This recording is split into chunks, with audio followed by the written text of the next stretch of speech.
Sud Radio Berkov dans tous ses états. Le face-à-face. Le face-à-face d'André Berkov qui reçoit aujourd'hui Rémy Tel, essayiste, auteur de La chute de Prométhée, édition Perspective Livre. Bonjour Rémy Tel. Bonjour André Berkov, bonjour Lucien. Alors, Rémy Tel, effectivement, vous avez reçu sur Vaincre le Covidisme et Paroles révoltées. Vous faites des essais courts mais percutants.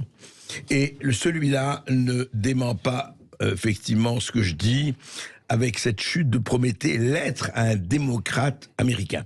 Alors c'est intéressant parce que vous envoyez une lettre, enfin, à un ami américain qui était un très bon ami, et puis vous expliquez pourquoi vous vous êtes séparés, pourquoi vous avez décidé de rompre, et pourquoi effectivement, et cette lettre, c'est un peu, je dirais, le miroir qui réfléchit de Cocteau.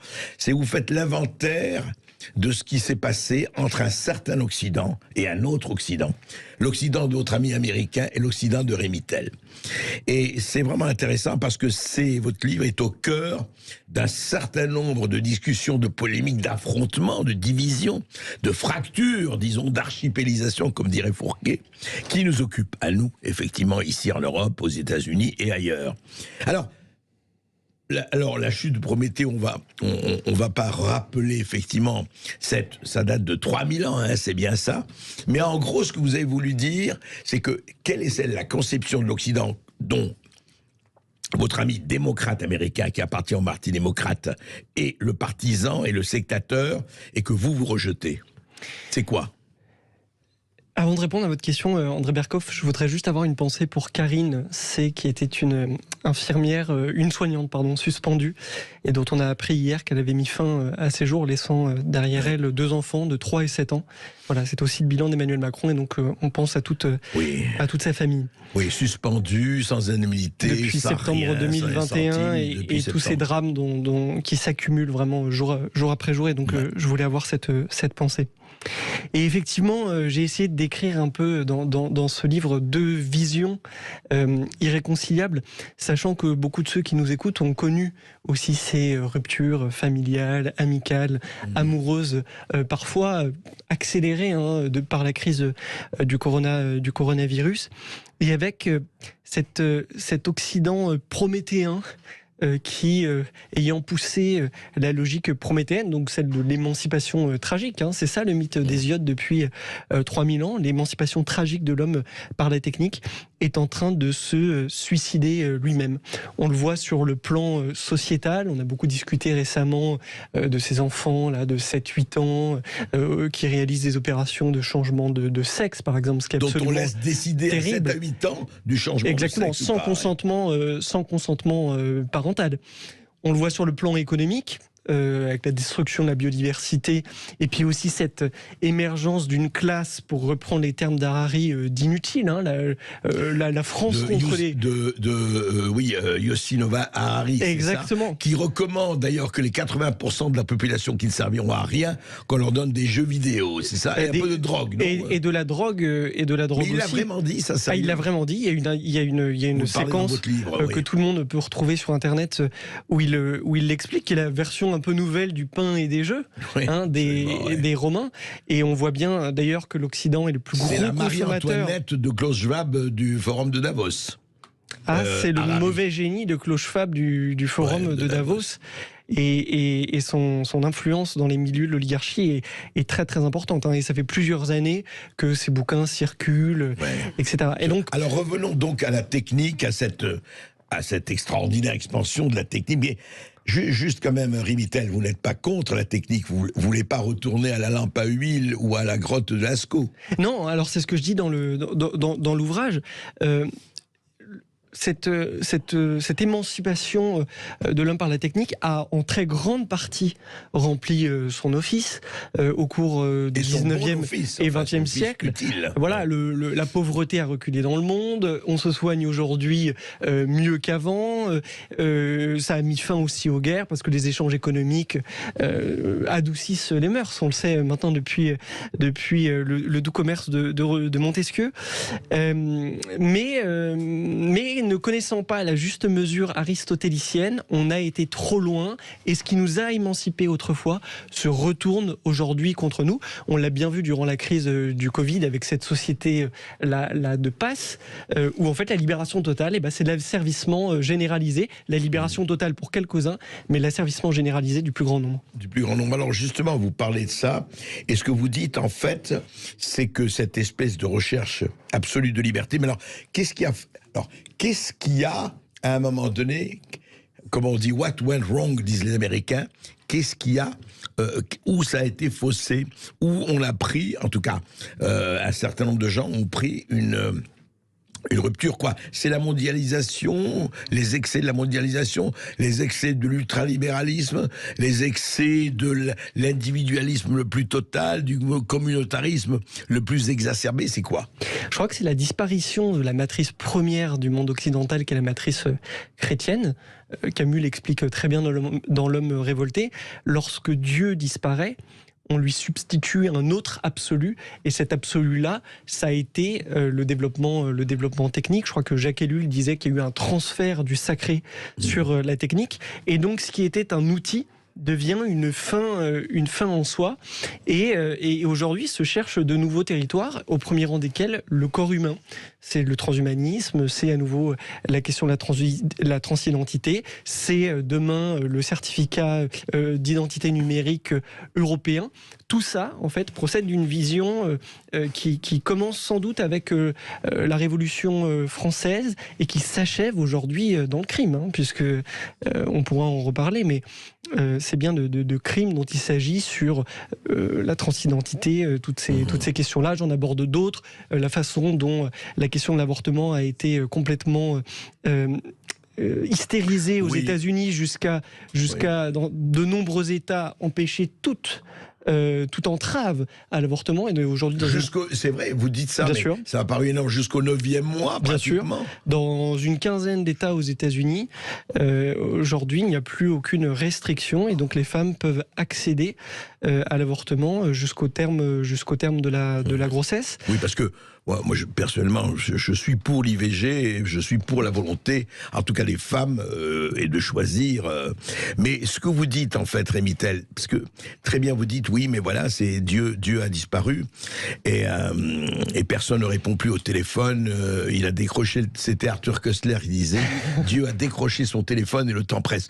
Oui, mais écoutez, on va pas retourner, enfin, alors il y a certains qui veulent le retour à Dieu ou à Allah ou à Jéhovah, enfin, la majorité, c'est laïcisé. Alors, on a le choix uniquement entre le retour à la religion ou l'accès au transhumanisme le plus dépersonnalisé. Il n'y a pas d'autre choix. Non, je pense que si vous voulez, dans la domination occidentale sur le monde, il y a eu deux périodes. Il y a eu une période européenne et une période américaine. La période européenne restait quand même empreinte de pensée grecque, avec cette juste mesure aristotélicienne, et ce qui a retenu un certain nombre d'excès. Les États-Unis, forts de leur destinée manifeste, se sont émancipés de cette vision-là des choses. Et encore une fois, je crois que il s'agit au fond de trouver une forme d'équilibre.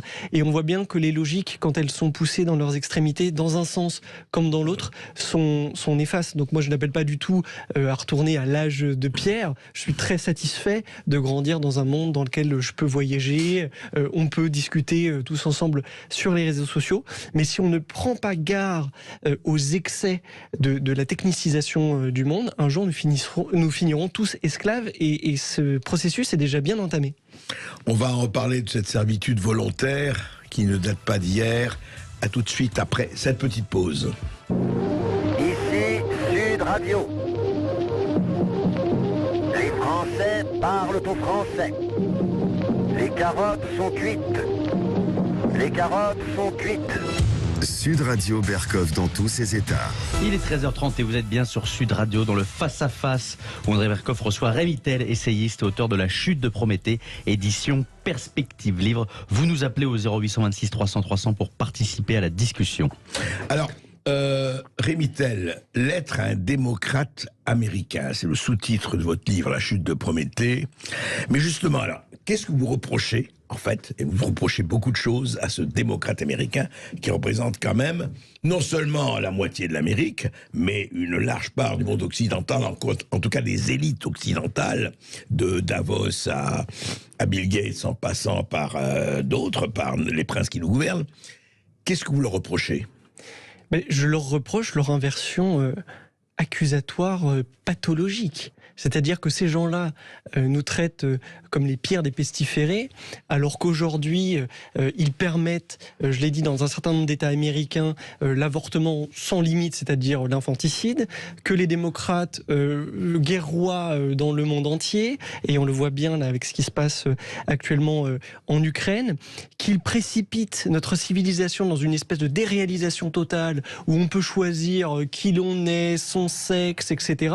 Et donc, en fait, ils sont dans une logique qui termine vraiment dans une forme de crime, enfin dans une forme quasi criminelle, tout en nous pointant du doigt. Et moi, ce que je pense, c'est que le fait de s'imaginer là comme ça dans le camp du bien les a autorisés à toutes les folies. Et donc je désire remettre des principes à l'endroit, les choses à leur place, expliquer aussi ce qui s'est passé durant la crise du coronavirus, parce qu'ils nous ont traités d'anti-vax, ils nous ont traités d'anti-science, etc. Alors que eux se sont précipités dans une forme de religiosité justement, qui est une insulte à la science. Et c'est pour ça que j'ai écrit cet ouvrage. Oui, mais alors quand même. Vous pouvez pas, enfin, l'IVG à 9 mois, évidemment, c'est le moins que l'on puisse dire, ça se discute. Bon, enfin, écoutez, le droit à l'avortement a été reconnu partout, et je crois qu'encore une fois, quand on connaît un certain nombre de cas, on va pas discuter là-dessus longtemps, mais après tout, les femmes et les êtres humains sont libres aussi de leur sort, je veux dire jusqu'à un certain point, jusqu'à une certaine date. Deuxièmement, par rapport à ce que vous dites sur effectivement les guerres et compagnie, mais alors à ce moment-là on peut vous dire alors donc vous êtes d'accord avec Poutine, vous êtes d'accord avec Xi Jinping qui disent voilà il y a d'autres systèmes, le système du crédit social en Chine, le système autocrate quand même, on peut le dire, en Russie. Donc c'est vers là qu'il faut pencher, Rémy Tell ? Non, mais ce qui est magnifique, enfin ce qui est à la fois terrifiant et magnifique d'un point de vue conceptuel, c'est que dans leur suicide, ils se sont lancés dans une forme de mimétisme en fait de ces contre-modèles. Et ces modèles autoritaires. Exactement. Et le Covid l'a très bien montré, la façon dont ont été importés sur notre sol les modèles de gouvernance asiatique, par exemple. Il y a des instituts oligarchiques comme l'Institut Berggruen qui s'en revendique extrêmement clairement. Et donc il y a un décalage, une dissonance entre les actes, nous défendons les droits de l'homme, nous défendons la démocratie, le discours, pardon, oui. Et les actes extrêmement concrets.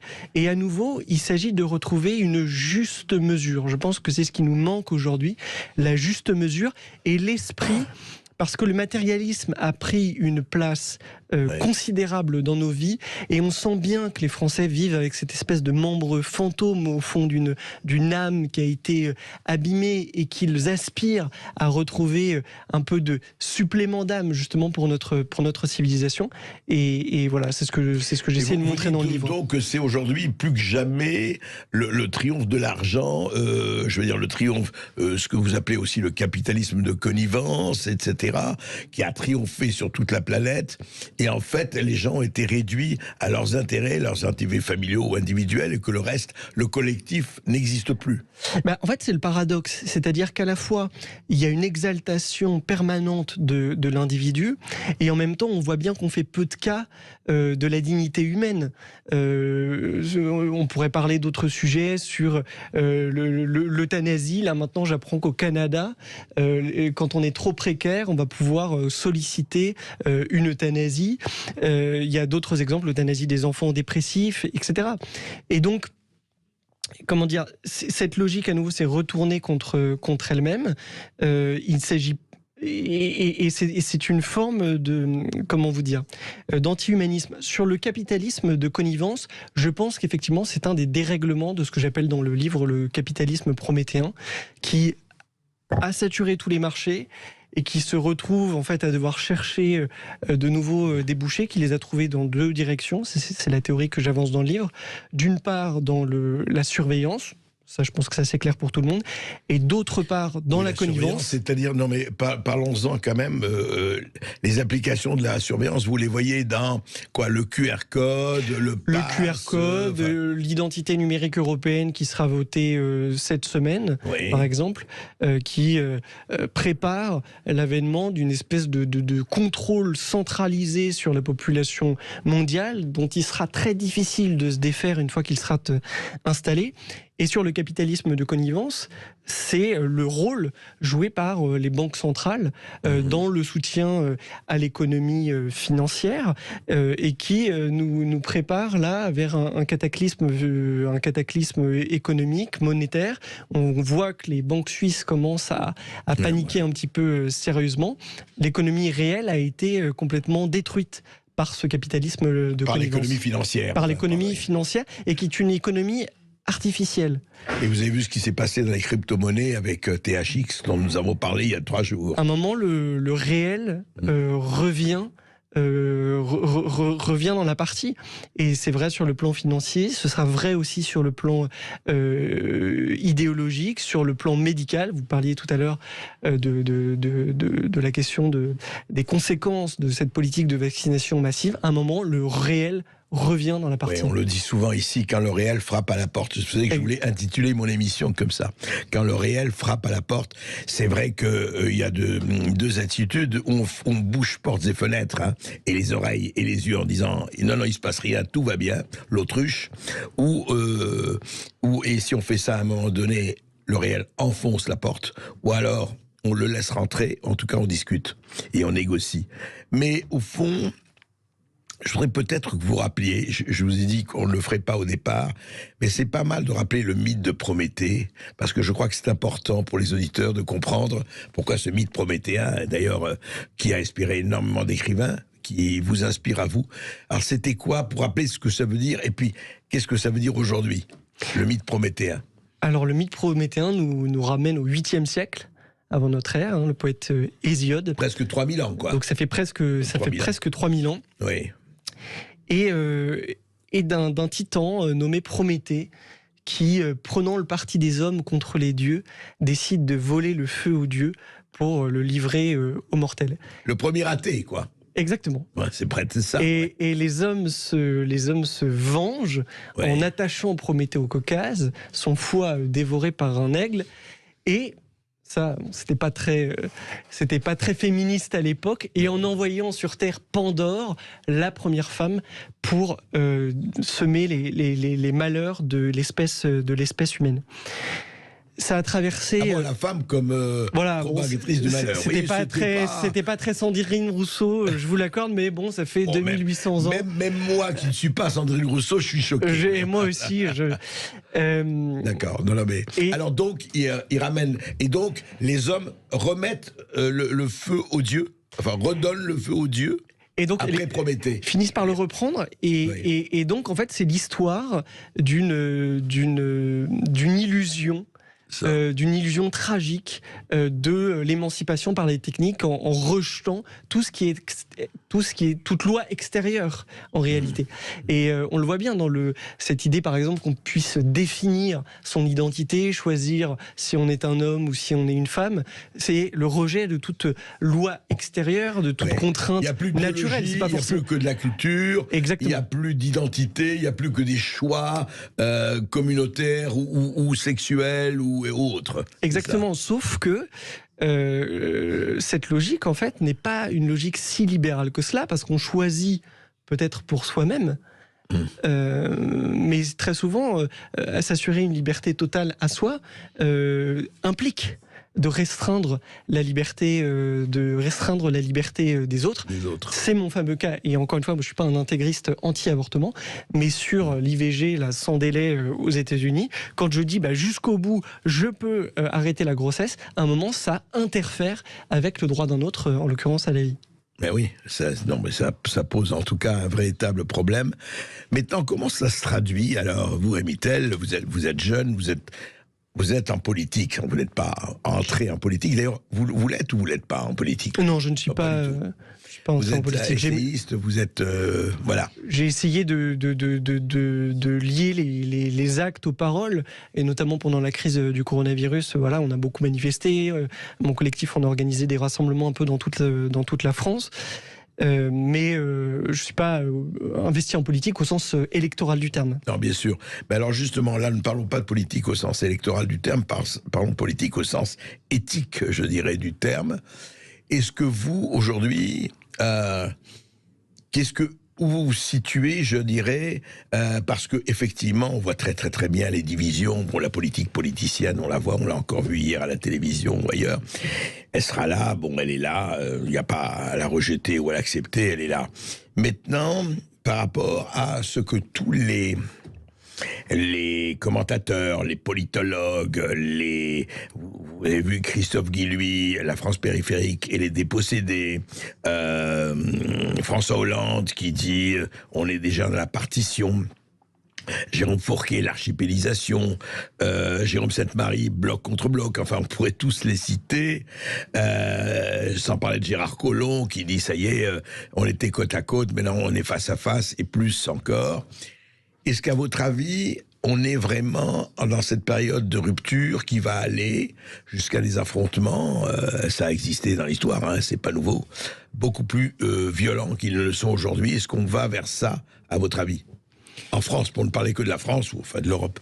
Alors il y a deux sujets dans cette question. Il y a le sujet des affrontements civils, c'est-à-dire entre Français. Je ne l'en vois pas là dans l'immédiat. Après, c'est vrai que, par exemple, si on prend la situation américaine, dans un contexte où les gens sont armés, en plus, donc tout ça est bien différent. Il y a des enclaves qui commencent à se créer. Donc, personne ne sait où tout ça pourrait mener. Des soulèvements au sens de Maffezoli contre justement ces pouvoirs anti-peuple, anti-nation, peut-être. Il faut même peut-être l'espérer. En tout cas, moi, plus le temps passe, paradoxalement, plus je suis nourri d'espérance. Justement parce que la France dont vous parlez, la France de Guilluy, la France périphérique, celle qu'on croise dans les bistrots, celle qu'on croise dans les villages, celle dont on ne parle pas sur les plateaux de télévision, elle a maintenu son génie. Elle a maintenu un savoir-faire artisan, un savoir-faire paysan, une créativité artistique, des solidarités organiques. Et là-dessus, on peut construire énormément de choses. Et la période qu'on a traversée est à la fois terrible, mais elle est en même temps porteuse de lumière, justement parce qu'elle a permis de dévoiler les logiques sous-jacentes et également de mettre les gens en lien. Voilà, moi j'ai rencontré là depuis 2 ans des personnes extraordinaires et je pense que vous en croisez aussi tous les jours. Et c'est ces personnes-là qui vont redresser la France 100 fois la France. Eh bien, on va en parler après cette petite pause. On va continuer d'en parler, Rémy Tel. Non, mais c'est important de rappeler que cette France existe et plus que jamais. Et c'est plein d'espoir. Les Français parlent au français. Je n'aime pas la blanquette de veau. Je n'aime pas la blanquette de veau. Sud Radio Berkoff dans tous ses états. On est dans Berkoff, dans le face-à-face d'André Berkoff qui reçoit Rémy Tel, essayiste, auteur de La Chute de Prométhée, édition Perspective Livre. Chers auditeurs, c'est votre moment. On accueille tout de suite Yves d'Arcachon. Oui, bonjour Yves. Oui, allô. Bonjour. Bonjour. Votre débat est fort intéressant.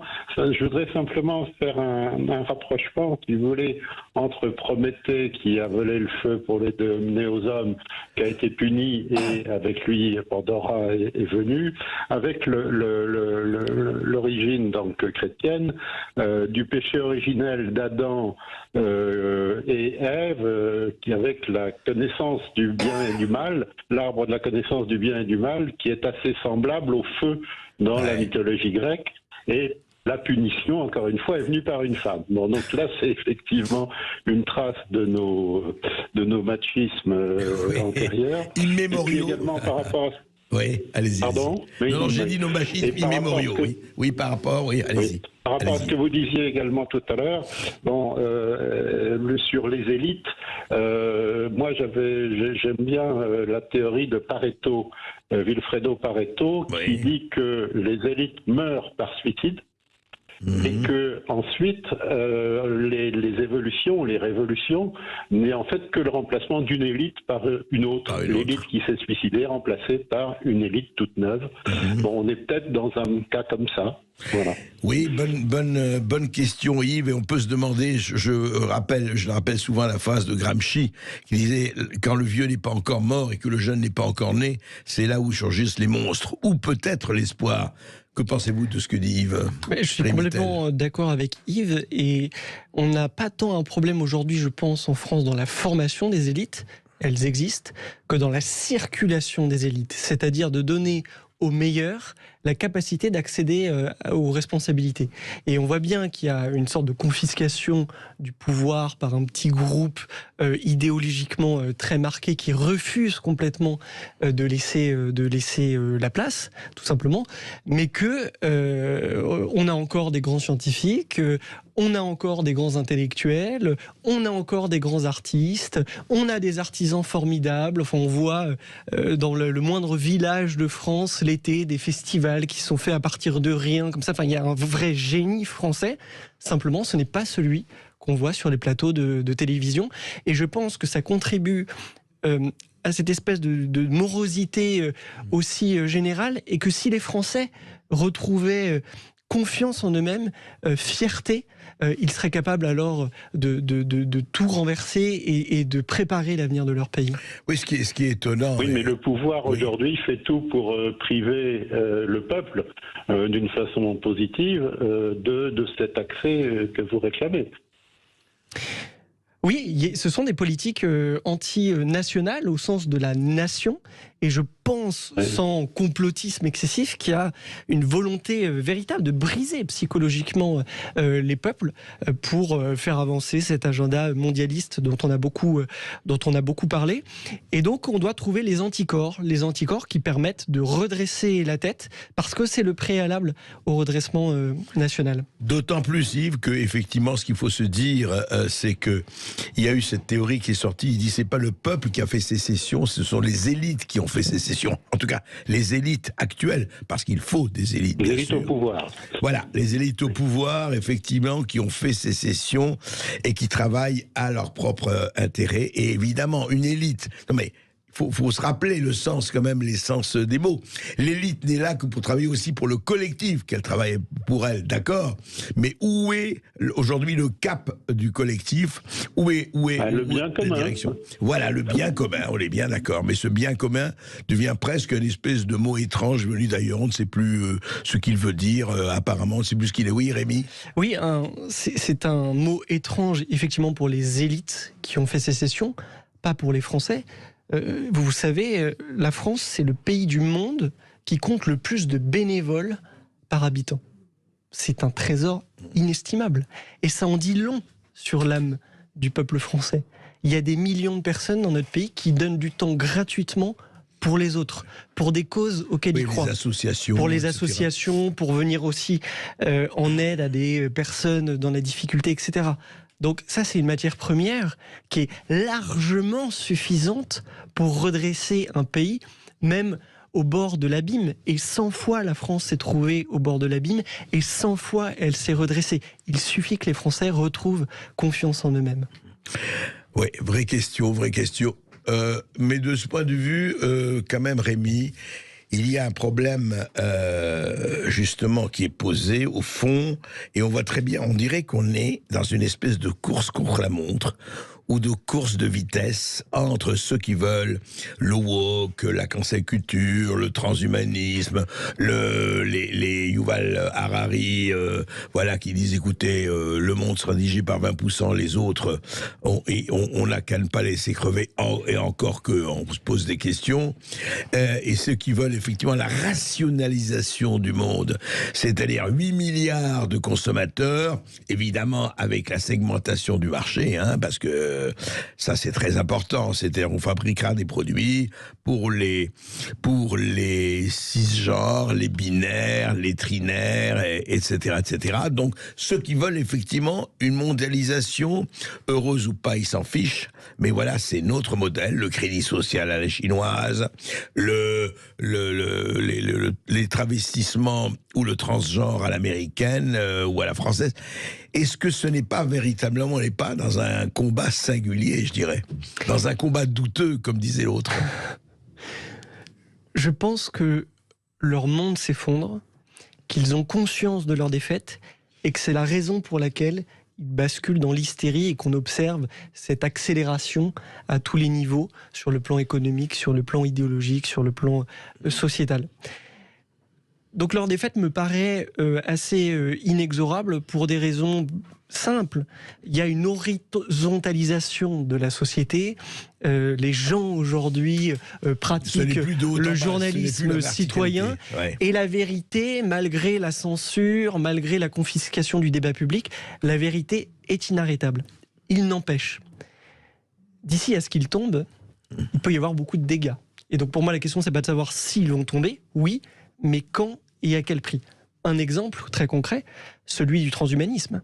C'est-à-dire que le jour où vous dénaturez l'espèce humaine, et c'est bien le projet des grandes firmes de Californie, par exemple, dans la Silicon Valley, il suffit d'une personne pour changer la nature de l'espèce. Si demain, vous vous trouvez en classe avec des petits garçons et des petites filles qui peuvent être augmentés intellectuellement, quel parent aura la résistance suffisante pour dire moi j'accepte que le mien soit le dernier de la classe et tant pis, ça restera un petit être humain comme les autres, comme avant, mais il sera le dernier de la classe. Il ne sera pas implanté par telle ou telle cellule. Et donc il y a une forme d'ambivalence, c'est-à-dire qu'à la fois ce monde-là meurt et en même temps il y a une course contre la montre que nous devons gagner pour éviter des ruptures irréversibles. Alors, la chute de Prométhée, justement, est-ce qu'elle est inéluctable ou pas? Lisez le livre de Rémy Tell, il est très très, il met les points sur les i, et en cela c'est très intéressant. C'était André Berkoff qui recevait Rémy Tell, essayiste, auteur de La Chute de Prométhée, édition Perspective Libre. Merci d'avoir été avec nous. Tout de suite, l'émission de Brigitte Lahaye qui parle de la sensualité. Est-ce que la sexualité, comment aider son ou sa partenaire à développer sa sensualité? Est-ce indispensable pour ouvrir une sexualité sacrée? Avec comme invité le psychanalyste Alain Héril. Merci d'avoir été avec nous. À tout de suite sur Sud Radio.